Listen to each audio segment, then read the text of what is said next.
காலையிலேருந்து அன்சீனில் என்ன நடக்குது அப்படின்னு பார்த்தீங்கன்னா, ஜாக்லின், முத்துக்குமரன் எல்லாருமே வந்து ஐயோ பதட்டமாக இருக்குது, பயமாக இருக்குது, டென்ஷனாக இருக்குது, இதையே தான் சொல்லிட்டுருக்காங்க கேப்டன்சி டாஸ்க் பற்றி நினச்சி. அந்த பக்கம் விஜய் விஷாலை காமிச்சா அவர் என்னென்னா சத்யா இல்லாமல் ரூம் ரொம்ப எம்டியாக இருக்குன்னு சொல்லிட்டுருக்காரு. ஸோ சத்யாவை மட்டும் மிஸ் பண்ணுறாரா, தர்ஷிகாவையும் சேர்ந்து மிஸ் பண்ணுறாராங்கிறது நமக்கு தெரியல. ஸோ அவர் வந்து அதையே யோசிச்சுட்ருக்காரு. பன்ஷிதா வந்து கேட்குறாங்க என்ன பண்ண போகிறேன்னா மோதி பார்த்துட வேண்டியதான் அப்படிங்கிறாங்க. இந்த பக்கம் ஜாக்லின் இவங்கெல்லாம் என்ன பேசிகிட்டு இருக்காங்க அப்படின்னா, முத்துக்குமரன் கிட்ட டே என்னையே கான்சென்ட்ரேட் பண்ணிட்டு இருக்கேடா, விஜய் விஷால்னு ஒருத்தர் இருக்கு அவனையே நீ மறந்துட்டியாடா அப்படின்னு கேட்குறாங்க. உடனே முத்துக்குமரன் சொல்கிறாரு, காலையிலேருந்து நான் அவனை 2 தடவை தான் பார்த்தேன், அதுக்கப்புறம் அவனை ஆளே காணோம், எப்பயுமே நம்ம எதிரி மேலேயே தான் நம்ம கண் இருக்கணும் அப்படின்னு சொல்லிட்டு சிரிக்கிறாரு. உடனே ஜாக்லின் சொல்கிறாங்க, டேய் விஜய் விஷால் மட்டும் தானே உனக்கு போட்டி, நீ சும்மா தானே சொல்கிற, எப்படியும் நான் வெளியில் போயிடுவேன், நீங்கள் 2 பேரும் விளையாண்டுக்கலான்னு தானே நீ மனசுக்குள்ளே நினச்சிட்ருக்க அப்படின்னு சொல்லிட்டு இப்போ ஜாக்லின் சொல்லிட்டு சிரிச்சிட்ருக்காங்க.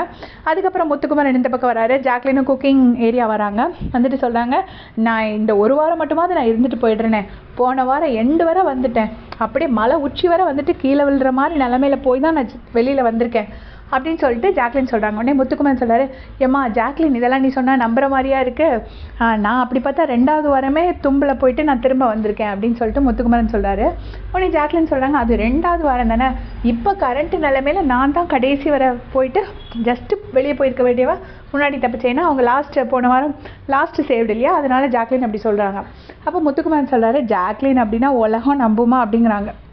இந்த முதல்ல நீ இந்த 1 வீக் மட்டும் இருக்கணும்னு சொல்லுவேன், அதுக்கப்புறம் அப்படி இப்போ அடுத்த வீக் மட்டும் இருக்கணும்ப, அப்புறம் ஸ்டேஜ் மட்டும் ஏறினா போதும்ப, அப்புறம் ஒரே ஒரு தடவை கப்பை ஜெயிச்சுக்கிறேன்னு சொல்லுவேன்னு சொல்லிட்டு கிண்டல் பண்ணுறாரு. ஜாக்லின் பயங்கரமாக சிரிச்சிட்ருக்காங்க.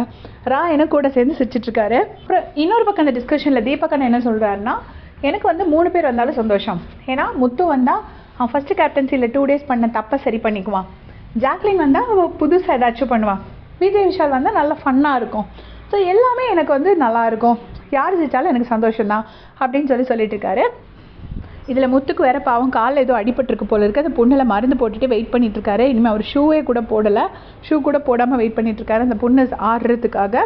பாவம் இதை வச்சுட்டு அவர் எப்படி கேப்டன்சி டாஸ்க் விளையாட போகிறாரு அப்படின்னு நினச்சி அவர் கவலைப்பட்டுருக்காரு. பட் ஆக்சுவலி கேப்டன்சி டாஸ்க்கு ஏதோ ஃபிசிக்கல் டாஸ்க்கே வைக்காமல் அவங்க ஃபேவரட்டிசம் வச்சு யாருக்கு எல்லாரையும் பிடிக்குங்கிற மாதிரி தான் டாஸ்க் பேஸ் பண்ணியிருக்காங்கன்னு நினைக்கிறேன். ஸோ அப்படின்னு கேப்டன்சி டாஸ்க் லைவில் ஆரம்பிச்சோன்னே உங்களுக்கு அப்டேட்ஸ் கொடுக்குறேன். Thanks for